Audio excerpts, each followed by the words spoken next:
राम राम राम राम राम राम राम राम राम नारायण नारायण। अधर्माभिभवात् कृष्ण प्रदुष्यन्ते कुलस्त्रियः स्त्रीषु दुष्टासु वार्ष्णेय जायते वर्णसंकरः। 41वां श्लोक। हे कृष्ण, अधर्म के अधिक बढ़ जाने से कुल की स्त्रियां दूषित हो जाती हैं, और हे वार्ष्णेय, स्त्रियों के दूषित होने पर वर्ण संकर पैदा हो जाते हैं। व्याख्या। अधर्माभिभवात् कृष्ण प्रदुष्यन्ति कुलस्त्रियः। धर्म का पालन करने से अंतःकरण शुद्ध हो जाता है। अंतःकरण शुद्ध होने से बुद्धि सात्विकी बन जाती है। सात्विकी बुद्धि में क्या करना चाहिए और क्या नहीं करना चाहिए, इसका विवेक जागृत रहता है। परंतु जब कुल में अधर्म बढ़ जाता है तब आचरण अशुद्ध होने लगते हैं, जिससे अंतःकरण अशुद्ध हो जाता है। अंतःकरण अशुद्ध होने से बुद्धि तामसी बन जाती है। बुद्धि तामसी होने से मनुष्य अकर्तव्य को कर्तव्य और कर्तव्य को अकर्तव्य मानने लग जाता है, अर्थात उसमें शास्त्र मर्यादा से उल्टी बातें पैदा होने लग जाती हैं। इस विपरीत बुद्धि से कुल की स्त्रियां दूषित अर्थात व्यभिचारिणी हो जाती हैं। स्त्रीषु दुष्टासु वार्ष्णेय जायते वर्ण संकरः। स्त्रियों के दूषित होने पर वर्ण संकर पैदा हो जाता है। टिप्पणी। परस्पर विरुद्ध धर्मों का मिश्रण होकर जो बनता है उसको संकर कहते हैं। जब कर्तव्य का पालन नहीं होता तब धर्म संकर, वर्ण संकर, जाति संकर, कुल संकर, वेश संकर, भाषा संकर, आहार संकर आदि अनेक संकर दोष आ जाते हैं। पुरुष और स्त्री दोनों अलग अलग वर्ण के होने पर उनसे जो संतान पैदा होती है वह वर्ण संकर कहलाती है। अर्जुन यहाँ कृष्ण संबोधन देकर यह कह रहे हैं कि आप सबको खींचने वाले होने से कृष्ण कहलाते हैं, तो आप यह बताएं कि हमारे कुल को आप किस तरफ खींचेंगे, अर्थात किधर ले जाएंगे। वार्ष्णेय संबोधन देने का भाव है कि आप वृष्णि वंश में अवतार लेने के कारण वार्ष्णेय कहलाते हैं, परंतु जब हमारे कुल का नाश हो जाएगा, अर्थात हमारे वंश का नाश हो जाएगा, तब हमारे वंशज किस कुल के कहलाएंगे। अतः कुल का नाश करना उचित नहीं है।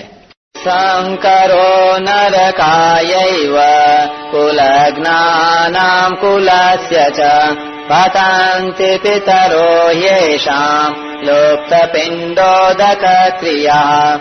42वां श्लोक।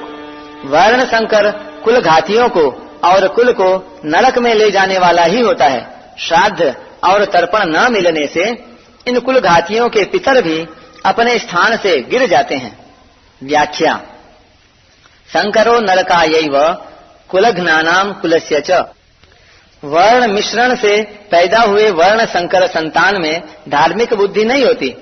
वह मर्यादाओं का पालन नहीं करता, क्योंकि वह खुद बिना मर्यादा से पैदा हुआ है। इसलिए उसके खुद के कुल धर्म न होने से वह उनका पालन नहीं करता, प्रत्युत कुल धर्म अर्थात कुल मर्यादा से विरुद्ध आचरण करता है। जिन्होंने युद्ध में अपने कुल का संहार कर दिया है उनको कुल घाती कहते हैं। वर्ण संकर ऐसे कुल घातियों को नरकों में ले जाता है। केवल कुल घातियों को ही नहीं, प्रत्युत कुल परंपरा नष्ट होने से संपूर्ण कुल को भी वह नरकों में ले जाता है। पतन्ति पितरो ह्येषां लुप्त पिंडोदक क्रियाः। जिन्होंने अपने कुल का नाश कर दिया है ऐसे इन कुल घातियों के पितरों को वर्ण संकर के द्वारा पिंड और पानी न मिलने से, अर्थात श्राद्ध और तर्पण न मिलने से उन पितरों का पतन हो जाता है। कारण कि जब पितरों को पिंड पानी मिलता रहता है तब वे उस पुण्य के प्रभाव से ऊंचे लोकों में रहते हैं, परंतु जब उनको पिंड पानी मिलना बंद हो जाता है तब उनका वहां से पतन हो जाता है, अर्थात उनकी स्थिति उन लोकों में नहीं रहती। पितरों को पिंड पानी न मिलने में कारण यह है कि वर्ण संकर की पूर्वजों के प्रति आदर बुद्धि नहीं होती। इस कारण उनमें पितरों के लिए श्राद्ध तर्पण करने की भावना ही नहीं होती। अगर लोक लिहाज में आकर वे श्राद्ध तर्पण करते भी हैं तो भी शास्त्र विधि के अनुसार उनका श्राद्ध तर्पण में अधिकार न होने से वह पिंड पानी पितरों को मिलता ही नहीं। इस तरह जब पितरों को आदर बुद्धि से और शास्त्र विधि के अनुसार पिंड जल नहीं मिलता, तब उनका अपने स्थान से पतन हो जाता है। परिशिष्ट भाव। पितरों में एक आजान पितर होते हैं और एक मर्त्य पितर। पितर लोक में रहने वाले पितर आजान हैं और मनुष्य लोक से मरकर गए पितर मर्त्य हैं। श्राद्ध और तर्पण न मिलने से मर्त्य पितरों का पतन होता है। पतन उन्हीं मर्त्य पितरों का होता है जो कुटुंब से, संतान से संबंध रखते हैं और उनसे श्राद्ध तर्पण की आशा रखते हैं। दोषैरेतैः कुलज्ञानाम् वर्णसङ्करकारकैः उत्साद्यन्ते जातिधर्मः कुलधर्माश्च शाश्वतः। 43वां श्लोक। इन वर्ण संकर पैदा करने वाले दोषों से कुलघातियों के सदा से चलते आए कुल धर्म और जाति धर्म नष्ट हो जाते हैं। व्याख्या। दोषैरेतैः कुलज्ञानाम् वर्ण संकर कारकैः उत्साद्यन्ते जाति धर्मः कुल धर्माश्च शाश्वतः। युद्ध में कुल का क्षय होने से कुल के साथ चलते आए कुल धर्मों का भी नाश हो जाता है। कुल धर्मों के नाश से कुल में अधर्म की वृद्धि हो जाती है। अधर्म की वृद्धि से स्त्रियां दूषित हो जाती हैं। स्त्रियों के दूषित होने से वर्ण संकर पैदा हो जाते हैं। इस तरह इन वर्ण संकर पैदा करने वाले दोषों से कुल का नाश करने वालों के जाति धर्म, वर्ण धर्म नष्ट हो जाते हैं। कुल धर्म और जाति धर्म क्या है? एक ही जाति में एक कुल की जो अपनी अलग अलग परंपराएं हैं, अलग अलग मर्यादाएं हैं, अलग अलग आचरण हैं, वे सभी उस कुल के कुल धर्म कहलाते हैं। एक ही जाति के संपूर्ण कुलों के समुदाय को लेकर जो धर्म कहे जाते हैं, वे सभी जाति धर्म अर्थात वर्ण धर्म कहलाते हैं, जो कि सामान्य धर्म हैं और शास्त्र विधि से नियत हैं। इन कुल धर्मों का और जाति धर्मों का आचरण न होने से ये धर्म नष्ट हो जाते हैं।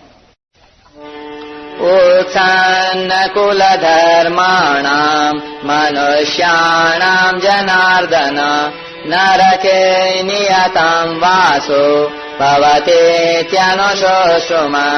44वां श्लोक।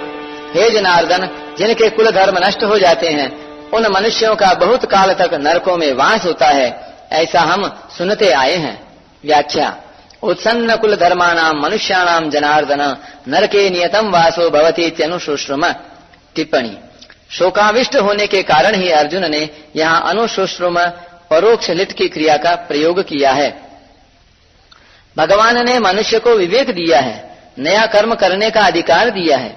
अतः यह कर्म करने में अथवा न करने में, अच्छा करने में अथवा मंदा करने में स्वतंत्र है।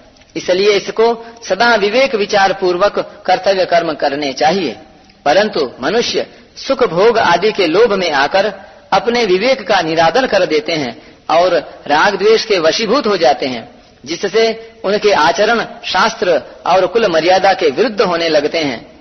परिणाम स्वरूप इस लोक में उनकी निंदा, अपमान, तिरस्कार होता है और परलोक में दुर्गति, नरकों की प्राप्ति होती है।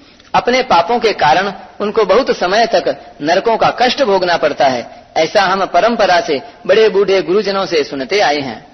मनुष्याणाम पद में कुलघाती और उनके कुल के सभी मनुष्यों का समावेश किया गया है, अर्थात कुलघातियों के पहले जो हो चुके हैं उन पितरों का, अपना और आगे होने वाले वंश का समावेश किया गया है।